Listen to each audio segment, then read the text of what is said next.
apa yang menjadi hajat kita, apa semua yang kita minta sama Allah, dan semuanya segala ibadah kita semua dikabul oleh Allah Subhanahu wa taala. Amin amin ya rabbal alamin. Hari ini kita masih berada pada bulan Syawal, pertengahan bulan Syawal. Biasanya kalau habis Lebaran itu di Indonesia ada tradisi yang namanya debat, ya, halal bihalal, halal bihalal, halalun bihalalin, halal bihalal. Itu bahasa Arab. Tetapi walaupun bahasa Arab, orang Arab nggak tahu. Kalau kita tanya sama orang Arab di Mekah atau di Madinah, itu halal bihalal nggak tahu. Nggak tahu itu padahal bahasa Arab. Halal bihalal bahasa Arab, tetapi made in Indonesia, buatan Indonesia, bukan buatan Arab, bukan buatan orang Arab, tapi made in Indonesia. Maka setiap habis Lebaran, tradisi Indonesia, orang-orang Indonesia itu ada tradisi yang baik yang tadi disebut dengan namanya halal bihalal. Maka kalau kita melihat historis daripada halal bihalal itu, ada beberapa versi ingin kami sampaikan kepada jemaah. Versi yang pertama, halal bihalal itu pertama itu terjadi diawali ketika di tahun 1935 atau 1936, 1935 dan 1936. Ada yang lahir tahun itu? Hah? Belum ya, belum ada lahir. 1935 itu di Solo. Ketika itu ada pedagang martabak dari India. Orang-orang Solo pada saat itu gak familiar dengan makanan yang namanya martabak. Kalau di Sumber Batu ada martabak sane-sane, itu martabak India. Ya. Itu tahun 1935 datang pedagang martabak dari India ke Solo di Taman Srivijaya. Kemudian ketika datang ke Solo, dagang di Taman Srivijaya, orang-orang Solo itu belum familiar dengan makanan tersebut. Tetapi sebagian orang pribumi yang di Solo itu membantu dagangan daripada orang India tersebut. Maka dipromosikan oleh orang Indonesia. Dipromosikannya dengan apa? Martabak, martabak, malabar, malabar, halal bihalal, halal bihalal. Maksudnya ini halal, bukan makanan haram. Martabak, malabar, halal, halal bihalal, halal, halal bihalal. Yang tadinya orang Solo itu, orang Jawa itu tidak familiar, kemudian karena dikenalkan, dipromosikan dengan satu hukum namanya halal, halal bihalal, halal bihalal, halal maksudnya ini makanan, maka orang itu sebagian besar itu membeli daripada martabak itu sendiri. Maka halal bihalal yang terjadi awal daripada promo dagang martabak itu kemudian dijadikan ajang setiap tahunnya itu kalau mau setelah Idul Fitri salaman apa-apa itu dengan istilah halal bihalal. Padahal awalnya itu adalah promo untuk martabak. Ya. Kalau di Arab Saudi, kalau kita haji atau umroh, pastikan ya menawarkan bahwa itu halal, halal, halal antara halal dan haram. Haram nggak boleh. Kalau halal boleh nyobain. Halal sampai sekilo. Itu bukan halal, namanya rakus. Boleh. Ya, jadi seperti itu.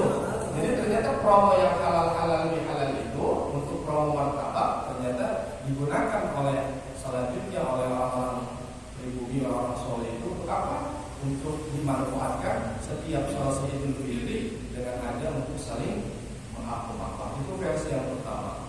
Versi yang kedua itu disebutkan dalam history itu pendiri NU namanya Haji Wahab Asmullah. Wahab Asmullah itu pendiri NU juga dengan Kiai Hashim Asy'ari. Tapi yang disebutkan Kiai Haji Wahab Abdul Wahab Asmullah di tahun 1948 ini diminta sama Presiden Soekarno ini untuk mengumpulkan pemimpin-pemimpin partai istana pakai nama istilah apa? Pakai istilah silaturahim, kayaknya nggak disetujui. Maka usulan dari Kiai Haji Abdul Wahab Hasbullah itu tahun 48 itu diusulkan untuk mengumpulkan para pemimpin partai di istana untuk bicara tentang kebangsaan dan lainnya itu, maka dikumpulkannya itu dengan satu nama, yaitu Ajang Halal Bihalal. Itu usulan dari Kiai Haji Abdul Wahab. Ali pun meninggal. Jangan disebut. Allah ya Allah. Oh, Abdul Wahab. Hasbullah. Abdul Wahab Hasbullah. Itu usulan dari itu. Makanya setiap Idul Fitri menjadi ajang juga untuk berkumpul dengan saling maaf-maafan, saling menghalalkan kesalahan, meridhoi yang pernah terjadi satu kezaliman, kesalahan supaya kembali ke fitrah. Dan banyak lagi tentang asal-usul daripada halal bihalal. Kalau lebih jauh lagi, itu usulnya asalnya dari Raja Maluku Negara Satu, namanya Raja Sambernyawa. Raja Sambernyawa untuk mengumpulkan para punggawa dan para abdi dalam di kerajaan itu, maka dia mengumpulkan semuanya itu setelah Idul Fitri perayaan itu dengan istilah. Maka banyak histori tentang itu. Maka intinya daripada halal bihalal itu, apapun historinya dari berbagai macam versinya, intinya adalah saling memaafkan, menghalalkan kesalahan, kezaliman yang pernah dibuat sengaja atau tidak sengaja, lisan atau perbuatan. Maka seperti itu. Maka kalau ada ucapan minal aidin wal faizin, mohon maaf lahir batin, itu artinya bukan? Minal aidin wal faizin, maafkan lahir dan batin, itu artinya bukan? Bukan.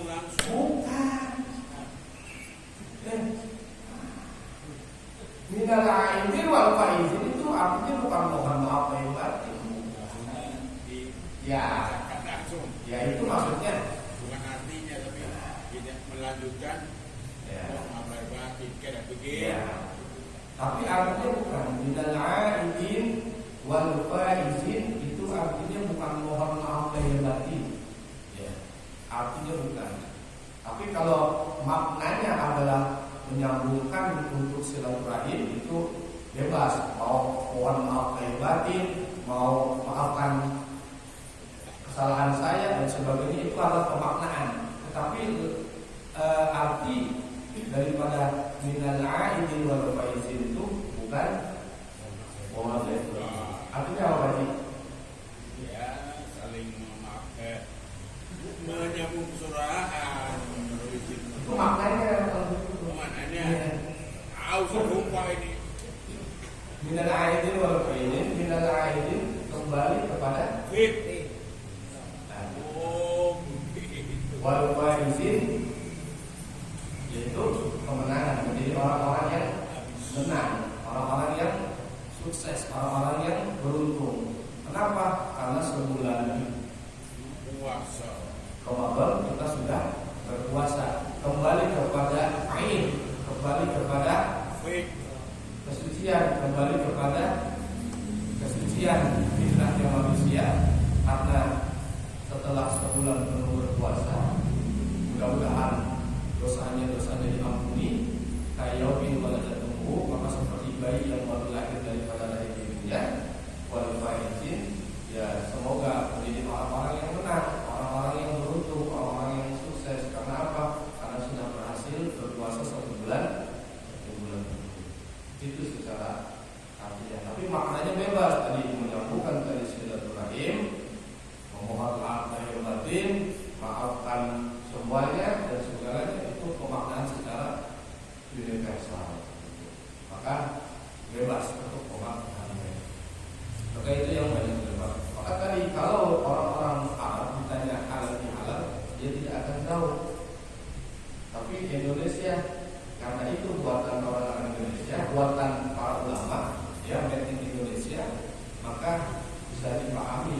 Yang kedua, kemarin saya sampaikan tentang peristiwa daripada yang ada di bulan Syawal.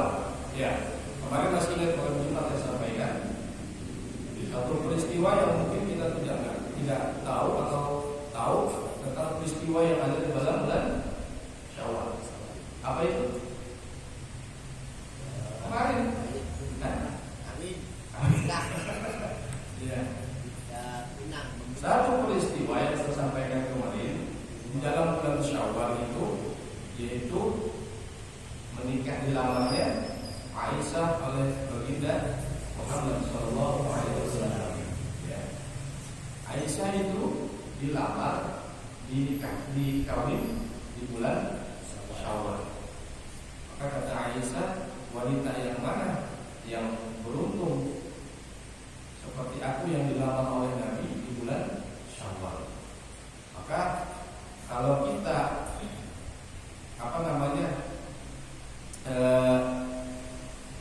benang merahnya dengan saat ini saya bilang, entah itu di Jakarta, bahkan baik di Jakarta di kota maupun di desa, ya, setiap selesai Idul Fitri hari kedua sampai hari ke-7 itu sering banyak hajatan pernikahan. Ya. Karena apa? Yaitu mengambil sunnahnya mereka melakukan itu di bulan Syawal karena Aisyah dilamar, dipinang, dikawin oleh Rasulullah di bulan Syawal. Maka kan di kampung begitu. Kemarin saya melamar itu hari kedua, ya, hari kedua itu ada yang hajatan terus nyambung sampai kan besok Pak jemaah kita, Pak Takwa, besok hari Sabtu nikahin putranya di bulan Syawal. Kemarin Pak Mehmet tukang roti di Kuningan di bulan Syawal. Dan yang lain-lainnya, saudara-saudara kita tetangga yang di kampung atau yang di Jakarta, tidak serta-merta dia mengambil kesunahan untuk menikahkan putra putrinya, tetapi waktunya dia mengambil juga kesunahan karena pernah dilakukan oleh Nabi Sallallahu Alaihi Wasallam ketika apa? Tadi meminang Aisyah di dalam bulan Syawal. Paham? Tapi maaf ini. Maaf. Lamar bulan Syawal, nikah bulan Syawal ini sebulan ini. Iya. Rasulullah ini. Iya. Iya. Ya, nggak tahu yang orang datang. Habisnya kan ini dari Aisyah radhiyallahu anha, kana Nabi sallallahu alaihi wasallam tazawwajani fi Syawal wa Nabi fi Syawal wa ayyu ra'atin aw nisa'in inna Rasulullah ma ahaddu 'indahu minni wal Aisyah tustahabbu an-nisa' fi Syawal. Kata Aisyah, Rasulullah sallallahu alaihi wasallam pertama melamar aku di bulan Syawal. Kemudian membina rumah tangga dengan aku di bulan Syawal. Bulan itu juga. Bulan itu juga. Bulan itu iya. Juga. Lama cepat itu. Ya seperti sebulan. Masih bulan Syawal itu. Bulan Syawal. Ya, itu kesunahan. Semua orang Indonesia kayaknya cuma pernikahannya ya tentunya. Enggak, jadi memang banyak di kampung atau di kota itu untuk menggelar hajatan pernikahan itu di bulan Syawal. Biasanya bukan hanya kesunahan yang diambil, tetapi kalau orang yang pulang kampung, yang hajatan di kampung itu mumpung waktunya semua orang itu, saudara-saudara itu kumpul. Jadi masalahnya banyak. Mumpung saudara-saudara keluarga besar itu kumpul, maka hajatan momennya pas. Ada yang hari kedua, hari ketiga, baru lebaran hari kedua, ada seperti itu. Di kampung itu apa namanya, jalur. Masih ada uang. Jadi seperti itu. Ya, baik di Jakarta atau Tanya Pak.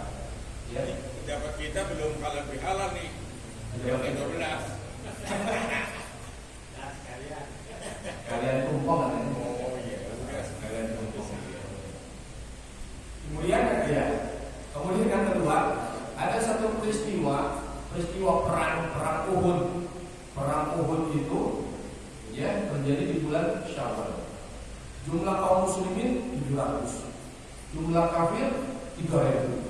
Secara hitungan bilangan jauh, tetapi strategi yang dipakai oleh Rasulullah pada pasukannya yang 700 itu luar biasa. Menang karena semua ditempatkan di tempat-tempat yang terbaik, di gunung-gunung, di bukit-bukit untuk memanah. Tapi karena tergiur oleh ghanimah hatta rampasan perang, ketika kafir-kafir itu berhamburan lari, kemudian ditinggalkan itu harta rampasan perang, yang mestinya kata Nabi itu diam di tempat, gak usah turun. Akhirnya tidak sami'na wa ata'na, kemudian turun karena tergiur dengan ghanimah, turun. Sebagai itu maka terlihat balik, serang balik dari kafir yang tidak itu serang balik. Maka yang tadinya di awal kemenangan, maka menjadi kekalahan. Ada 70 orang yang syahid dari kaum muslimin. Bahkan paman Nabi Hamzah bin Abdul Muthalib itu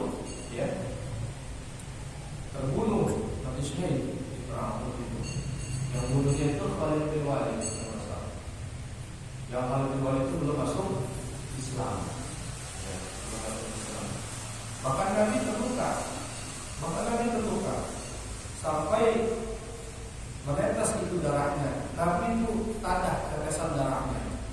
Tadah ketika jatuh itu diusapannya ke tubuh, ke badannya, ke bajunya. Ketika jatuh juga jatuh ke bumi. Kemudian sahabat-sahabat melihat, kenapa Nabi membiarkan tetesan darahnya yang jatuh, yang keluar dari lukanya itu dibasuhnya ke tubuhnya? Kenapa tidak dibiarkan jatuh ke bumi? Ternyata kata Nabi SAW ketika ditanya oleh sahabat yang melihat, kata Nabi, aku mendengar daripada Jibril alaihissalam, seandainya satu tetesan saja itu darah yang jatuh dari tubuhku karena luka itu ke bumi, maka Allah, malaikat tidak akan ridho, maka akan diberikan itu gunung Uhud ditimpakan kepada kaum musyrikin. Setiap tetesan yang dibahas jatuh. Kalau kita mungkin kan biarkan jatuh, tapi Nabi enggak bisa. Tapi ada sahabatnya, sahabat melihat kok ada perilaku yang aneh. Ternyata dia nggak tahu makna di baliknya itu. Ternyata kalau satu tetes saja jatuh darahnya itu dari bumi, maka malaikat itu akan membalikan, melemparkan gunung Uhud itu kepada kaum musyrikin. Kata sahabat, kenapa itu enggak engkau lakukan ya Rasul? Karena aku diutus bukan untuk melaknat, aku diutus bukan untuk menghancurkan, tetapi aku diutus untuk memberikan rahmat kepada seluruh alam. Karena bisa jadi nanti yang dari mereka itu siapapun, baik itu anaknya atau cucunya, nanti beriman kepada Allah Subhanahu wa Ta'ala. Satu contohnya itu Khalid bin Walid, yang menjadi panglima perang kaum musyrikin, akhirnya bersyahadat setelahnya itu masuk Islam, bahkan menjadi panglima perang Islam, membela agama Islam. Allahu a'lam bishawab. Kemudian yang ketiga, kemarin anjuran untuk berpuasa, puasa sunnah di bulan Syawal. Ya, siapa yang berpuasa? Alhamdulillah. Yang belum? Ya, masih ada beberapa hari lagi, 13-12 hari lagi. Ya, selama itu di bulan Syawal, maka ambil manfaatnya, ambil keutamaannya. Mau digabung dengan hari Senin, tapi kalau Senin Kamis juga cukup lagi, ya kan? Udah bawa pertengahan akhir. Senin, Selasa, Rabu, Kamis, Jumat, Sabtu, 6 hari. Kemarin sebulan lancar, masa 6 hari? 6 hari. Keutamaannya kan kemarin disampaikan karena kasihan dari yaitu seperti puasa 1 tahun. Maka ambil momen seperti ini. Kalau di kampung ada lebaran ketupat, istilah ini yang tadi baru. Lebaran ketupat itu lebaran ke-7. Itu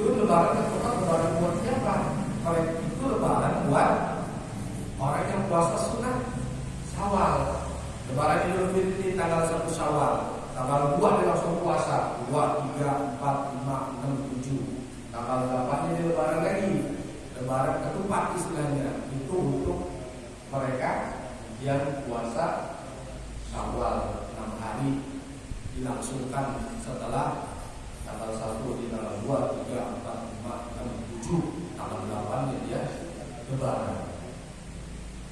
Kita nggak bisa tanggal 2, 3, 4 karena ada opor ayam, ada ketupat berat.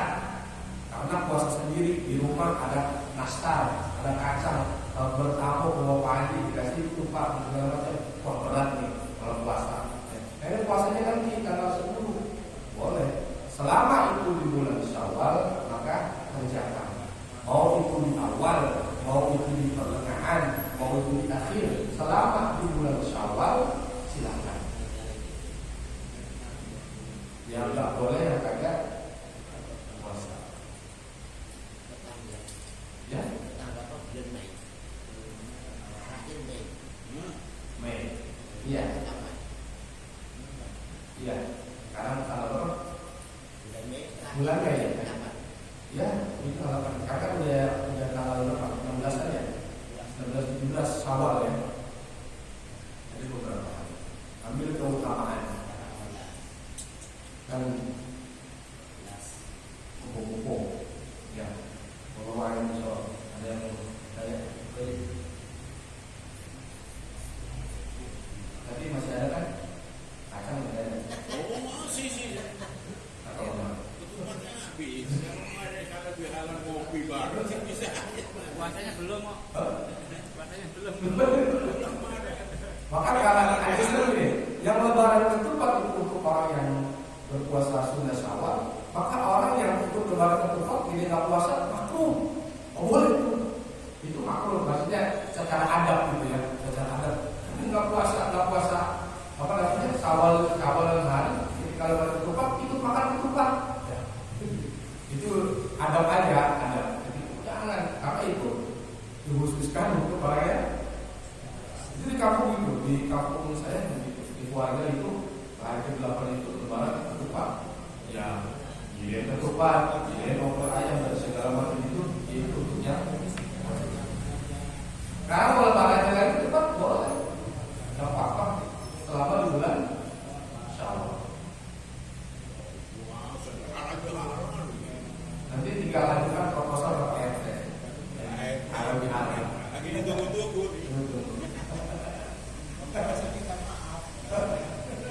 Terus kenapa? Salaman ini mau udah. Jadi yang keempat, momen Idul Fitri bukan menjadi momen yang sakral untuk meminta maaf. Karena bagi kita beragama Islam, kapanpun, saat apapun, maaf-maafan, bermaaf-maafan itu tidak mengenal waktu. Ya. Jadi saya punya salah sama dia, masih aja minta maafnya lebaran, Idul Fitri. Itu nggak ada begitu, nggak ada ajarannya dari nggak ada. Kalau sekarang punya salah, yang minta maaf itu lebih baik. Nggak ada momennya nanti Idul Fitri. Idul Fitri itu memang tradisi orang minta maaf, tapi tidak menjadi momen ketentuan untuk digabung 1 tahun punya salah, maaf-maafnya Idul Fitri itu salah. Jadi Setiap ketemu bisa ya. kalau kita punya salah, ya saat itu kita minta maaf. Karena ketika Aisyah itu mau tidur, Aisyah itu ditanya sama Nabi, ya Aisyah jangan engkau tidur sebelum engkau minta maaf kepada saudara-saudara kamu. Kata Aisyah, ya Rasul, bagaimana saya minta maaf kepada saudara-saudara saya, sedangkan saya saat ini di atas ranjang, di kasur mau tidur. Kemudian apa kata Aisyah? Kata Nabi, engkau doakan mereka. Maka didoakan para Aisyah. Karena khawatir ketika dari pagi sampai malam ada ucapan atau perbuatan kesalahan yang menyakiti orang lain, maka mendoakan kepada mereka kaum muslimin. Yang kedua, beristighfar kepada Allah. Jadi bukan momennya Idul Fitri yang sakral hanya untuk minta maaf. Salah saya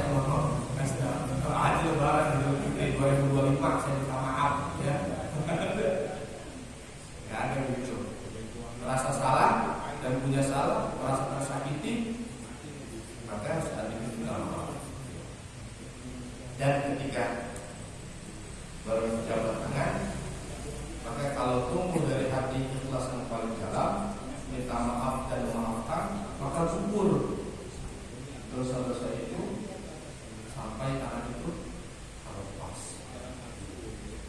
Kau usah nunggu Lebaran 2025, belum tentu umur sampai panjang. Itu pertama.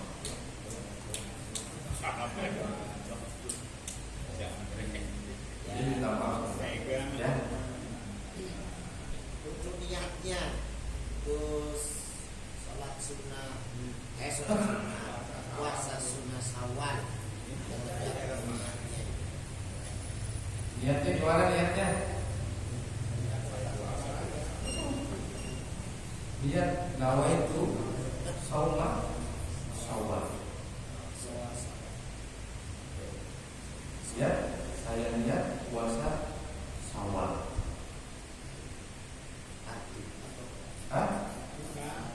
Sunnah lillahi ta'ala. Jadi boleh dengan bahasa Indonesia, dalam arti itu pelafatan itu adalah anak-anak, boleh dilakukan. Jadi yang penting ada niat dalam arti besok hari Sabtu, besok saya mau puasa sunnah Syawal hari pertama, karena sudah ditanam di dalam hati. Besok saya mau puasa sunnah Syawal hari pertamanya hari Sabtu, jangan pertamanya hari Jumat ya.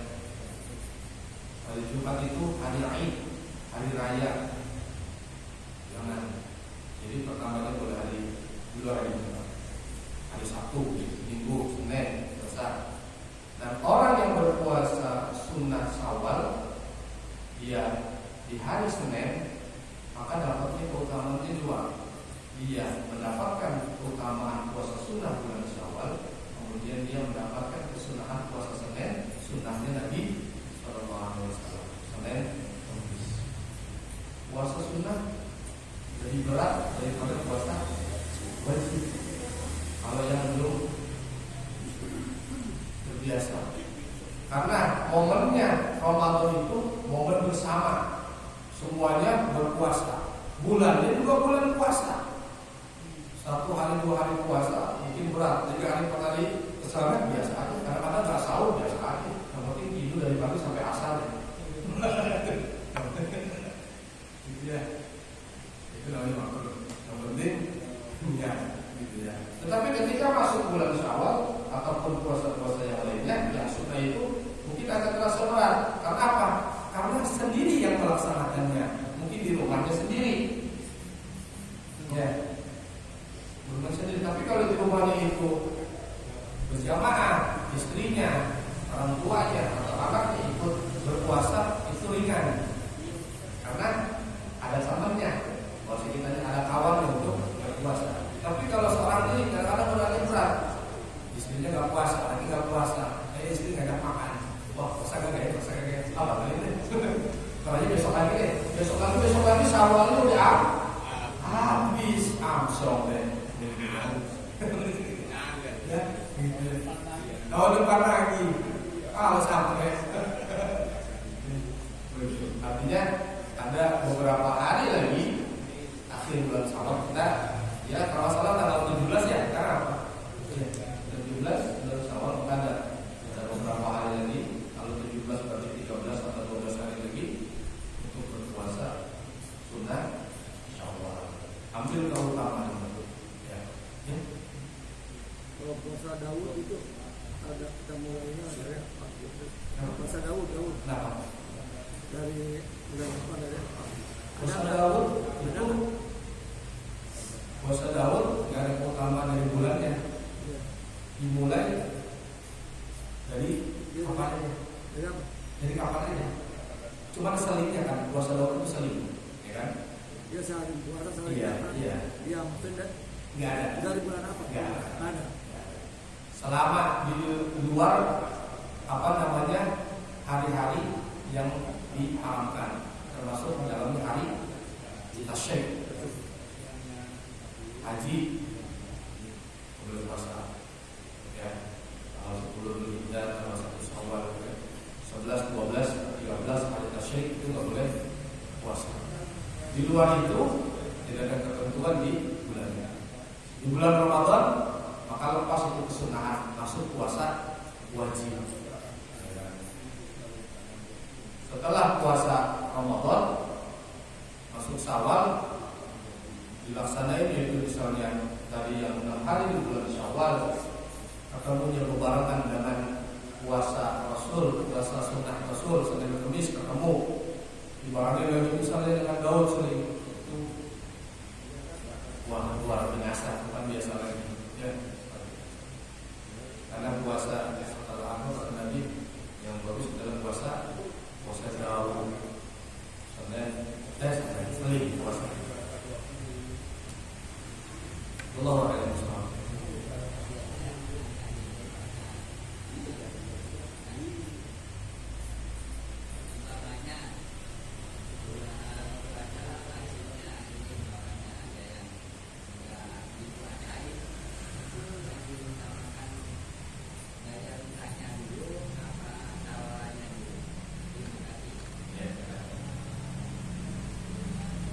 Kalau bayar hutang puasa itu wajib, tetapi waktu bayar hutang puasa itu panjang.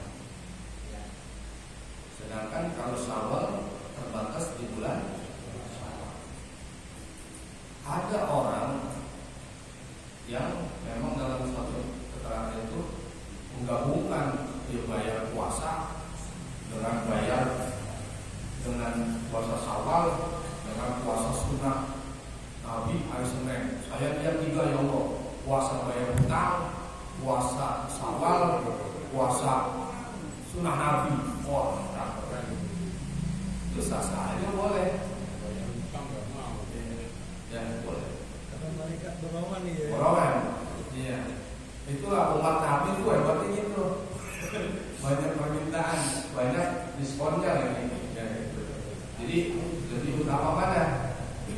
Lebih utama mana? Kalau momennya dia di bulan Syawal, maka kejar dulu Syawal. Karena Syawal itu terbatas waktunya. Sedangkan bayar hutang itu panjang. Seperti orang yang akan ibadah kurban, saya belum akikah misalnya, masuk Idul Adha, afdal mana saya korban atau saya akikah dulu? Sedangkan itu momennya di momen Dzulhijjah, momen korban. Maka ketika momennya momen korban, maka walaupun dia belum akikah, dia boleh untuk korban, ya, untuk berkurban di hari raya. Kan terbatas. Korban itu di hari raya terbatas kan waktunya. Berapa hari? Hari seminggu dari mana? Kalau 10, 11, 12, 13. Berkurban di hari raya itu terbatas waktunya. Tanggal 10, 11, 12, 13 hari tasyrik, 4 hari. Tapi akikah ya tidak terbatas. Apalagi kalau orang itu sudah besar, sudah dalam sejauh itu sudah gugur, ya, untuk dia. Jadi tidak ada kewajiban orang itu untuk akikah dulu ketika momen jadi hari raya. Karena saya belum akikah, saya harus akikah dulu. Enggak afdal juga. Momennya Idul Adha, momennya hari raya kurban, maka momen yang hanya terbatas itu diambil untuk berkorban. Kalau puasa Senin Kamis juga sama puasa Daud, gimana cara gabung ini? Ya kalau gabung ini ketemunya selang Senin. Gabunginnya itu. Puasanya Senin. Puasa Senin. Puasa Nabi, puasa Nabi Daud. Selasa enggak puasa. Rabu puasa. Kamisnya puasa. Jumatnya enggak, Sabtunya puasa. Minggunya enggak, Seninnya puasa. Jadi ketemu di hari-hari yang disunahkan itu puasa. Senin dia puasa Nabi dan puasa Nabi Daud. Selasa dia enggak puasa. Rabu dia puasa Nabi Daud. Kamis dia puasa Nabi. Jumat Jumat dia nggak puasa, Sabtu dia puasa, Minggu dia karena ada hajatan, Senin dia puasa, begitu. Allah Akbar. Ya baik begitu kan. Ya. Tapi hutang itu yang hutang puasa masih seperti saya sampaikan tadi. Orang ada yang puas, yang hutang puasa beberapa tahun yang lalu misalnya, itu masih tersimpan, Ibarat saya punya hutang sama Pak Kasna, saya nggak bayar ke Pak Kasna, ya Pak Kasna masih hutang walaupun sosialisasi bang, soalnya masih hutang, misalnya gocap, masih ada. Kalau di kolektor, aman. Tapi di ketentuan Allah punya hutang puasa yang kemarin 1-2 hari tetap ketemu. Tahun berikutnya, tahun kemarin kita punya hutang 1, tidak ada 1 jadi 2, 2 jadi 4, tetap 1, 2, 2. Seperti yang pada orang sholat terus. Ya, cukup ya. Terus halal bihalalnya supaya kita tahu. Nanti kita tunggu dari PRT untuk halal bihalal. Siapa? Potong tumpeng 7 tumpeng lah. Amin dong. Insyaallah. Amin. Lupa. Ya, mudah-mudahan bermanfaatnya karena kita mengawali dari pengajian ini. Nanti diawali di bulan Mei. Mudah-mudahan apa yang kita bahas kalau Idul semua dan menjadi manfaat bagi kita semua. Mudah-mudahan Allah panjangkan umur kita, Allah sehatkan badan kita, Allah istiqomah kita untuk beribadah kepada Allah Subhanahu wa taala. Kita berikan kafaratul majlis, astagfirullahaladzim, subhanallah,